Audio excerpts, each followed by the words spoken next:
Good afternoon, good evening, LinkedIn friends, HubSpot Nation. Welcome to another episode of Let's Build Communication with Clement. How you doing, man? Doing good, doing really good. Thank you. How are you, Chris? I'm doing all right. I enjoyed watching you last week. Took a week off. I feel like it's been a few weeks off now. I know I was traveling. I think the week before that. But this is summer season. I think in a Yeah, nutshell, you said you're about to go on vacation too. yeah. But last week, you took part in the Value First Scoring Roundtable. Because often a lot of our communications, especially on the sales and prospecting side, are based on scores and us trying to evaluate and prioritize communications outbound. How was that conversation? I found it really insightful as someone being part of the roundtable. I'm sure for the ones who were listening, I liked how Casey was framing it more of a strategic way of thinking around that, because now we still have time to think strategically, because there are 2 months until the forced change.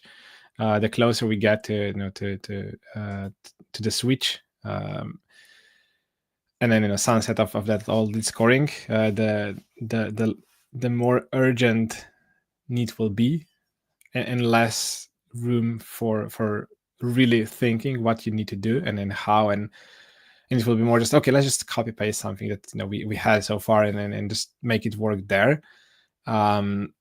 But now you still have time to do it properly. So I think it was well timed, soon enough, that kind of a conversation for experts who are now responsible for that transition to start thinking about it. Because I keep saying on all the conversations I have, data hygiene, data cleanup, whatever data related is now more important than ever. And anyone who is using AI on top of HubSpot is seeing that, and is feeling the pain if data is unclean, incomplete. Again, everything that goes with data something.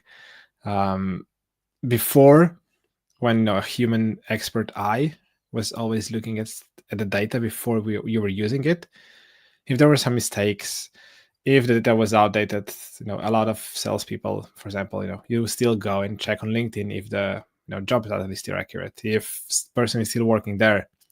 Now with AI will just take whatever it is in HubSpot. So if data is bad, you'll be calling out someone who is for 5 months or even more no longer at company, or you'll be calling out someone as an IT manager, where in reality that person is already a CTO, and you're missing a huge opportunity in terms of how you communicate with someone, because you can do a so much better way of communication if you have your data clean, leaving out all the AI power on top of the right data to do lead scoring and everything that comes after that. So I think that's why I really believe the communication in the roundtable was valuable for anyone. Think strategically. I think this is really a good opportunity for that part of HubSpot to think about it strategically. So I guess the real question is, because it definitely relates to what we're talking about today in terms of content distribution and across channels, do we have a chance in hell in getting people to change their behavior related to? I mean, we have a chance, and we need to keep saying that and keep repeating that. I mean, this is this is the only thing. I had an interesting conversation, I think, end of last week, with one of HubSpot admins. She was kind of saying, yeah, I know, I keep repeating to my sales reps, please do log your communication, do log your calls, do log everything you do, everything you communicate. Yes, it might be cumbersome, it might be time consuming on a short term, but please bear with me, believe me, it will pay off sooner than later. Because if we have data centralized, if we have data complete, then we can run automation. We can do magic with that data, but only if the data is in good shape. I know our effort at the end of the conversation, the conclusion was, the best you can do is just keep repeating yourself over and over again, and changing the mindset. I think this is the only way how you can get people to change the mindset. Just keep repeating what you believe is the right mindset change, and Right. there's no other way. And one will get a click in the mind tomorrow, one will get that click in a year, or in years. But the only way is just keep thinking and keep repeating the same mantra in a way. Yeah.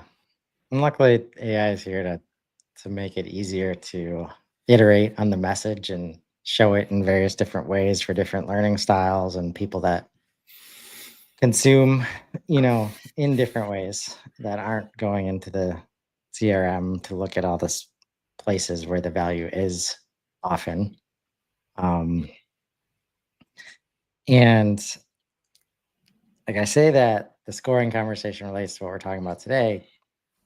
Because this concept of like definitely with outbound, but like scoring often relates to content being consumed or actions being taken, traveling down the journey, like viewing different website pages, how often. When it comes to the content side of things, and whether it's a cold email or it's warmer LinkedIn outreach, I'd love to hear your take on how to, one, decide that it's going to add value, like as you ship it, because we're trying to build trust. But then maybe talk about some traps you've seen in terms of teams thinking that, oh, we sent out this video, they clicked the link, they watched it, so that means it's like they must be qualified, right? How do you kind of thread that needle, taking the time to create quality, like a valuable piece of content, and then distributing it in the right ways so that you can, one, decide whether you want to measure it or not in a certain way, so that that if they watched it or if they interacted with it in some way, that yes, we can make this assumption about them and their qualified status. Really good question, and a topic I think a lot, if nothing else, around our content and what we do as a company. How I see it and then how I think about it is it's becoming harder and harder to directly attribute something to something. It's just so much of everything. And then content on LinkedIn, and then podcasts, and then ads, and all the live shows and YouTube videos and newsletters, and what I believe more and more is you need to make sure the message and the framing of what you're saying is consistent across all the channels, and you should be kind of known for a specific topic or position on a topic across all the channels, and then you can attribute to your presence on all those levels of communication, and only align all the activities, everything you do, and how you communicate then, via email, via LinkedIn DMs, when you talk directly to people. If that is aligned with what you're saying, as on a LinkedIn post or on a blog post or on a YouTube live video, wherever, then you can, the trust builds up, the consistent messaging stays in someone's mind, and when you reach out, they will, see you as a credible person, as someone they trust on that topic. But it's hard to say, okay, because I was on that podcast and said something, or because of that podcast at all, that lead is now, ready. And then, to the second part of the question, how you can say, okay, someone is ready, and when someone is ready because they saw something, or they visited the website or part of the website. These are all, in a way, assumptions. Part of that we discussed, during the lead scoring. Yeah, someone visited our website 5 times. They must be super qualified, so we need to invite them for a demo. Yes, potentially, but it's not a good as the best assumption you can make. I think the opportunity now with AI is taking a more holistic approach, a broader view of what's going on with one contact. Not only how many times they visited, but who else from their side, their company visited the website, and then what websites. Were they watching 5 webinars in the past? If they did, obviously they're interested on a specific topic we talk about. If you see them engage on LinkedIn, liking it, or if you take a look at their job description on LinkedIn, or if there was a comment they made on someone else LinkedIn, it might not be around your post or your company posts. AI can now do all that overview, which is hard to do as a human. And then you can say, okay, someone is obviously thinking about that topic, so we should reach out and engage in a conversation. And then the visit on the website might be just an excuse why you reach out, but you're confident then that this is a topic top of their mind. And then for now, with I would say before AI, for the lack of better term, but before AI, we were kind of scoring, okay, how many times someone visits our website, it's plus 5 points for every visit. And when someone reaches 50 points, they're obviously ready to buy, which might not be the case. If nothing else, which website, which subsite on the website they visit. If they're on a privacy page, on a pricing page, they might be at a completely different level of customer journey compared to if they just visit the blog post. So it's not every sub page is not equally important, and not every visit is equally important, or how many times I visit. So I think really now the opportunity is to think about AI, how to do and combine all the data you have within HubSpot in the best way possible, so the communication can be so much more relevant, because you have a much better understanding of what someone is thinking about and looking at. So what is important in terms of, let's say, content distribution, or even message distribution, if we can call it that? Because I think what you're alluding to there before AI, like, that one of the shifts we're seeing right now is like websites as an owned property, right? As people have conversations and learn on social, on YouTube, on all the other places, like the importance of owning the place where the content is consumed is shifting a little bit depending on the situation.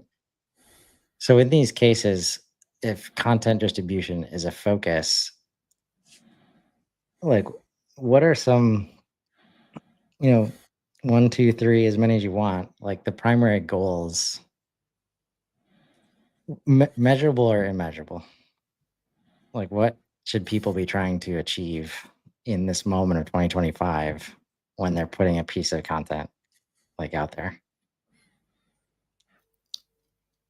One is for sure the value around that content. The content should be just for the sake of content. Think of, is this valuable for someone to read it? Would I read it? I often kind of challenge myself. Okay, if if someone else would post my post, would I care? Would the hook got me? Would the image got me to stop scrolling through the feed and then read it and then think about it and then respond? So it's about, I think, value and message. I mean, funny enough, I have a post on kind of that topic, how to think about the content. For the past few days, what I started seeing on LinkedIn are posts that are 2 to 6 weeks old, which I haven't been seeing in the past. It was always up to 7 days old posts, and then they're gone. Now I see posts 8 weeks old, which means the post should be relevant in 8 weeks from today. So think about what you say in the post. Will it be still relevant or valuable for someone who sees it in 8 weeks? The second is, in a way, relevant topics and messages to what you care, to what you talk about, to the topics and problems you are solving. If you want to build the audience around problems you can solve, or topics you want to talk about that topic. Talk about from different angles, from different perspectives, because that's how you will build the audience on that topic. It might not go viral, but if you get the right eyeballs on that topic, on your post and on your comments, then this is, I think, the goal of the content, to get in front of the right people. I mean, in a way, the LinkedIn algorithm, the bad guy we're kind of always talking about, is, I think, forcing us, for the good, to rethink the content. What's the purpose? Of course, it feels good as a content creator to get a post to achieve 50,000 views. I know it feels good, yes, but honestly, it's not what you need to chase on LinkedIn. It's better to have 1,500 views and 5 really good comments on that post, and then 5 really good likes from people you want to engage. Because to those 10 people who engaged on that concrete post, you can reach out via DM. Hey, thanks for engaging. Why that topic triggered you to respond, to engage on my post? So it's really thinking about, I think, the value and the relevancy of the topics you talk about, to build then the trust, the brand around that topic. And then the third one, I think, is consistency, not only in terms of the posts you do. Of course, if you will be always talking about one same thing, people will stop following you. They will just ignore it if it's always the exact same framing and so forth. But there is a broader picture around the topic, and if that same topic is reflected on your LinkedIn banner, in your LinkedIn about description, on your website, then you have the alignment of that topic across all the various touch points when someone get to see you. And then when you reach out around that topic via DM, of course it makes sense. You're the person who is talking about that. I'm I'm now getting, when I reach out to people, saying, oh yeah, I've been seeing your posts around sequences and communication and in HubSpot for a while now on LinkedIn, because I try to have consistent messaging around sequences and personalization and individualization and personal approach and so forth. And I keep hearing from people when I talk to them that they're seeing, I know they were not engaging, but they recognize that topic. So it's hard to attribute. I was lucky, yesterday, with one of the HubSpot users I was talking to.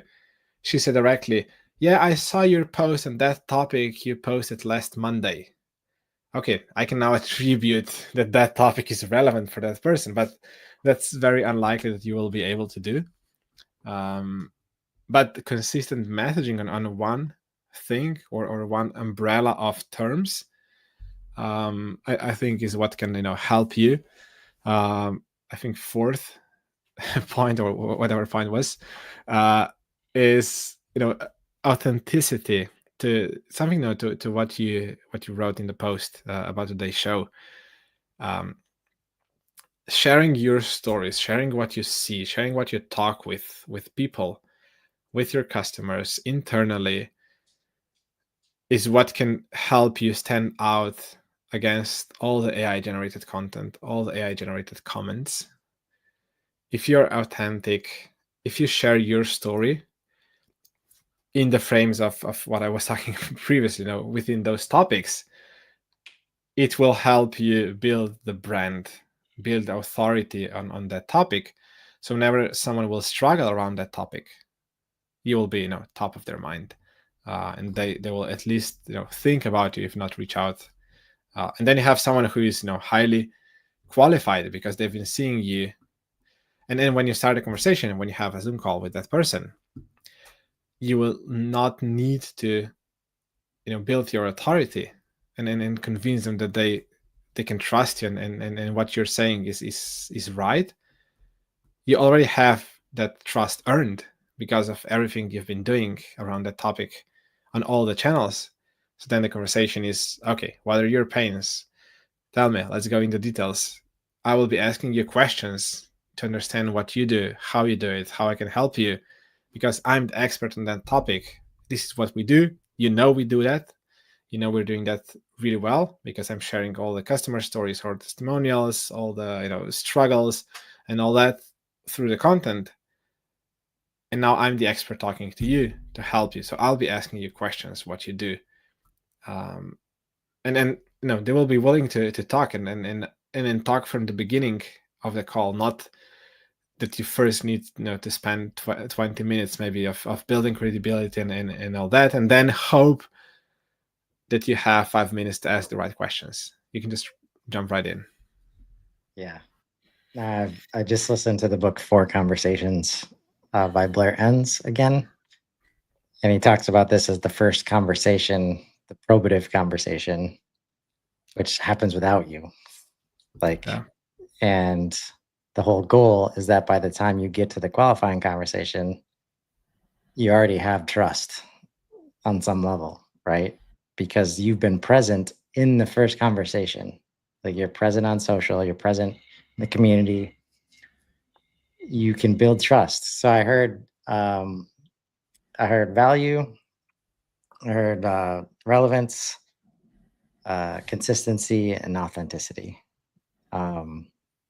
That makes sense to me because I think the outcomes we're looking for, the final outcome is trust, like I was just saying. But like, how do you get there, and what happens when we accomplish those 4 things? I think there's consumption, like consumption of the content has to happen, right? Yeah. And then at some point, and this is where the challenge for most right now is, if you can allow for the space for the engagement to happen on its own, which is, let's say, raise a hand, I want to talk to sales, right? Because I watched a video on YouTube and there's no way for you to know that I watched it, but it was enough to get to that point. And when you're there and respond to the requests, like that's us, or that's like, I've chosen to engage, and now you've confirmed that you're on the other side, ready to receive my engagement. Right now, that's like a trust. Let's say that's a trust cycle. Now that things are in place for us to totally change the dynamic of the call, right? Because we don't have to prove. There's no prove. There's no, like, it's not a pitch anymore, right? It's a conversation. Like, we're trying to help you recognize me as the expert. And I can tell you, like, there's nothing that says I keep up with HubSpot better than like a daily morning show about HubSpot updates Like, it's one of my favorite tools. And you can see it on the call, even if they weren't aware of it. They may have never seen it before, right? But just the fact that you do a daily show about this thing, like, you can see the trust just happen, right? Yeah. And you're right about the LinkedIn lurker part, right? So there's all these reasons, especially right now, it feels like it's getting harder and harder to see like true metrics related to LinkedIn. Because you can tell that they're messing with the algorithm. Like, I feel like I'm wondering, and this all comes back to like, you can control what you can control. And most of the time related to content consumption and engagement, it's not metrics related. It's like whether you're there or not is like on either side, whether you're there to create and deliver the content, whether you're there to engage with your content and anybody else's that's on the platform. But what it feels like happens, because this, I feel like it's happened a few times over the last year where we'll randomly start seeing these older posts, right? Like 2 weeks, 3 weeks, 4 weeks. And if you're not seeing them yourselves, we're certainly getting notifications that other people are seeing our older, but it doesn't seem to last long. So for me, I think it's like, it's just the signal that they're doing something with the algorithm and there's like a relearning that's happening. But either way, it's a signal that we don't have a lot of control over the feed, right? And an example for me recently is like, I did the like OrderWise unboxing episode with Daryl, who's in the UK. And it was at like 6:15, like in the morning, like Central Time, right? In the US. It's been like 3x in terms of performance, like better than all the other shows, like for the past like couple of weeks. And I can sit here and I can go like, oh, I wonder, was it the hook? Like, who liked it when? And was it this comment that I chose to like? And it's just not a valuable activity, I think. It's helpful to see that those kind of metrics every now and then, obviously. But there's so much that goes into whether or not it hits that number of views. And it's almost worse, like when it does really well and you have no idea like why, right? But like you say, like when you're there to hit the one, like it could be one view and one comment that turns into like, qualified pipeline as an example. And I think kind of what we're suggesting here, and certainly through the value for scoring, like the roundtable conversation, is you have to create the space. Like I think it was Madeline that said like, very simple definition of MQL or SQL like can be had. Like they raise their hand to talk to somebody. Like that's qualified. Like, can we not make any assumptions? Like, and if you create that measurement scenario, all of a sudden just things start to get easier. And you can make common sense decisions about who's done what versus who hasn't. And I think that's what we're talking about here. Like social gives you the space to, like, instead of raising a hand directly, engaging on content out in the open. How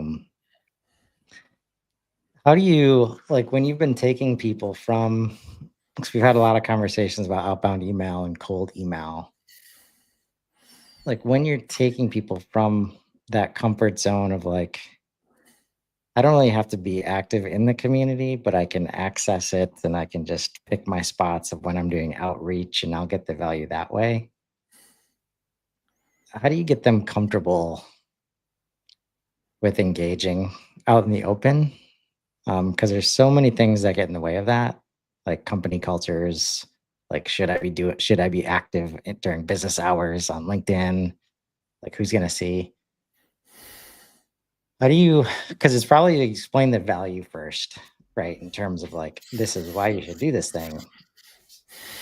But what are the ways that people like kind of take that next step to actually be active in these places? Yeah, again, a good question. In a way, I would say, it needs to click in your mind. You believe in that. Only then you'll keep doing that consistently. Doing and finding the time and justifying, no matter how many likes you get, no matter how many views you get on a post. Tomorrow is another day. You can make a new post, and it's up to you. As you said, like, you can control your activities, your behavior, what you do, where you spend time. And tomorrow it's a new. Are you making a new post? Are you making 5 more comments? Are you liking 10 more relevant posts or not? It's up to you. And you need, I think, deep down believe in that. Interesting story around that is, what about a year ago with my co-founder, we both kind of said, okay, let's do a lot of LinkedIn. Let's just engage there, post consistently, think about it, iterate. We'll get better as we do it, and we'll have a clear idea of everything. And at that point, we both started at around, let's say, 5,000 followers, connections, more or less. Something similar. I have now been doing active LinkedIn every day, more or less, for the past year. And now I'm at 10,000 followers, where he posted 2 videos. He's posting maybe 1 post a month, and he's at 5,500 connections and followers. Yeah. Yes, followers are the vanity metric and not directly related, but there is a clear difference in the audience I managed to build because of the consistency. Because I put myself, I forced myself for the past months, just keep doing it, keep iterating, keep playing around, keep doing different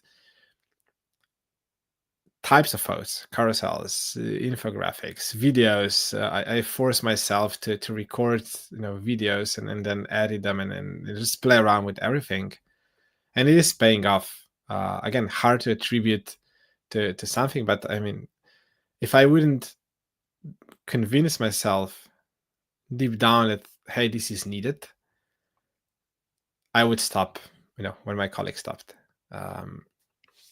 And I wouldn't be talking with you here. I wouldn't be invited to podcasts. I wouldn't be invited to the roundtable we had with Casey if I wouldn't be active on LinkedIn.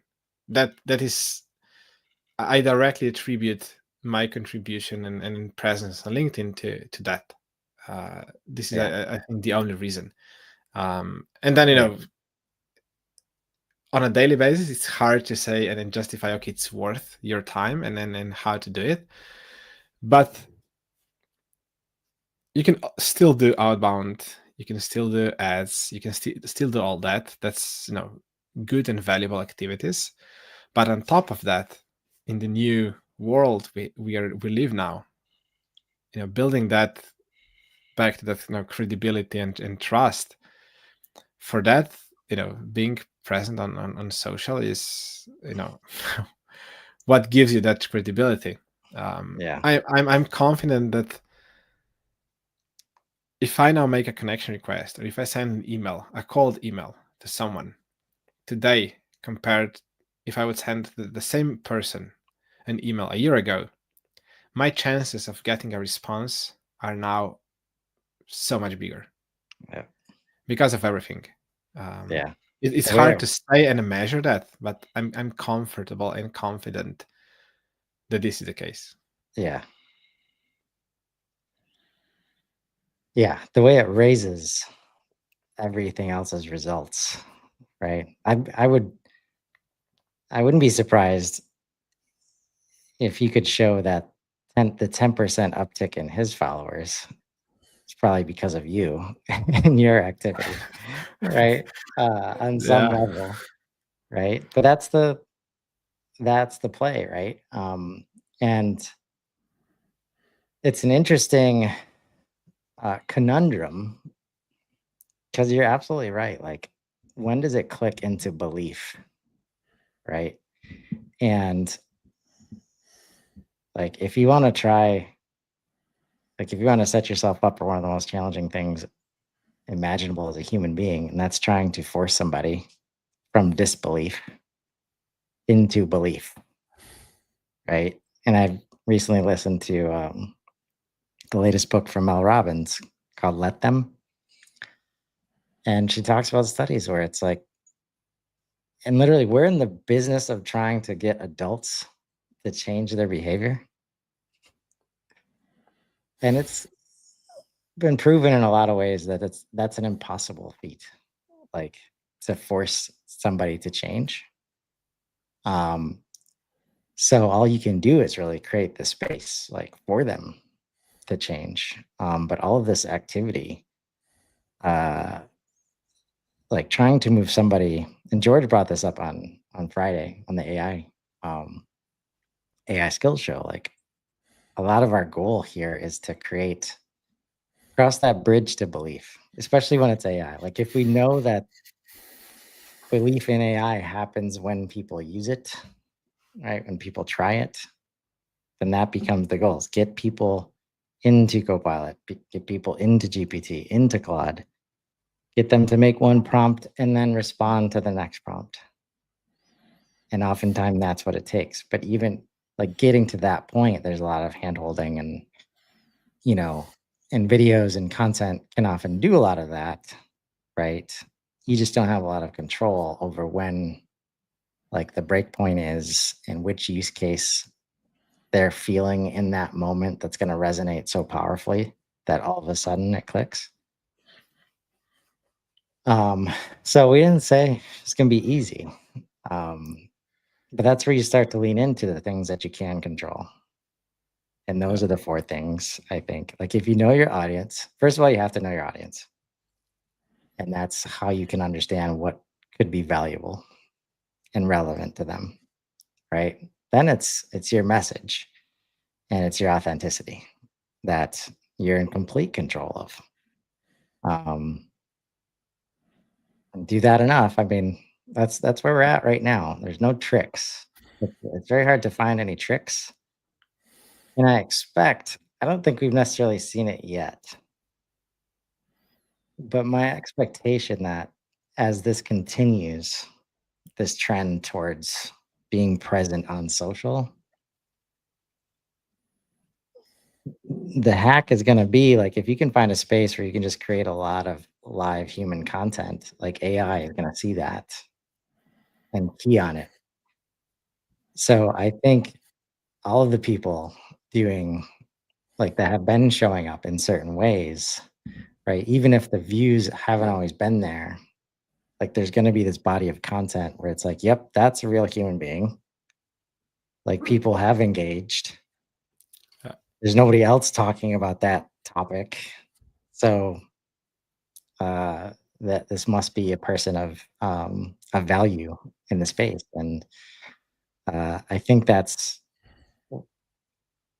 related to the shift of SEO and, how AI serves up results. But it's hard to see it going like any other way, right? I Yeah. don't know if you've had a different experience. Yeah, I agree. I mean, I had a colleague of mine being a guest in the Individualization Playbook show. He's now a video editing pro, and then part of the discussion we had was around, we touched the topic around, all those AI avatars and AI generated video and all that.